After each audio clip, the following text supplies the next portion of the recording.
আসসালামু আলাইকুম। আশা করি সবাই ভালো রয়েছেন। তো আপনারা যারা দূর থেকে হাঁসের বাচ্চা ক্রয় করে ব্রুডিংয়ে দিবেন, সেই ক্ষেত্রে আপনারা একটু সতর্কভাবে আপনাদের যে ঝুড়িতে হাঁসের বাচ্চাগুলো পাঠাবে, সে ঝুড়িটা সুন্দরভাবে খুলে, যত্ন সহকারে খুলে হাঁসের বাচ্চাগুলো পর্যায়ক্রমে একটি একটি করে বের করবেন। ঠিক আছে?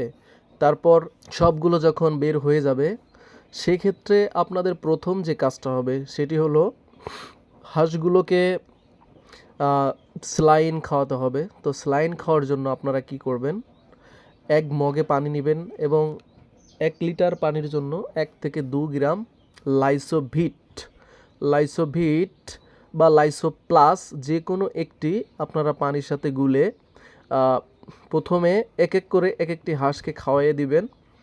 মানে হাত দিয়ে ধরে মুখটা জাস্ট পানির ভিতরে চেপে ধরবেন, দেখবেন যে যেটুকু খায় সেটুকুই কাজ দিবে।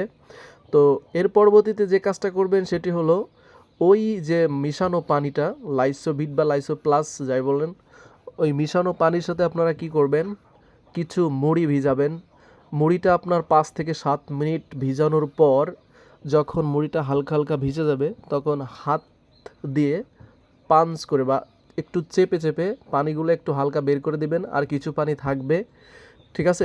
এই ক্ষেত্রে কি হবে যে একই সাথে আপনার হাঁসের বাচ্চা খাদ্য গ্রহণ করলো এবং পানিও গ্রহণ করলো।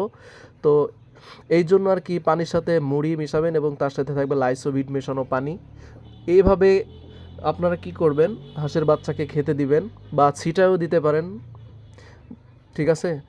তো এইভাবে আপনারা পর্যায়ক্রমে করলে আপনাদের হাঁসের বাচ্চা কিন্তু আসলে নষ্ট হইতো না বা নষ্ট হবে না। তো সবাই ভালো থাকবেন। আসসালামু আলাইকুম।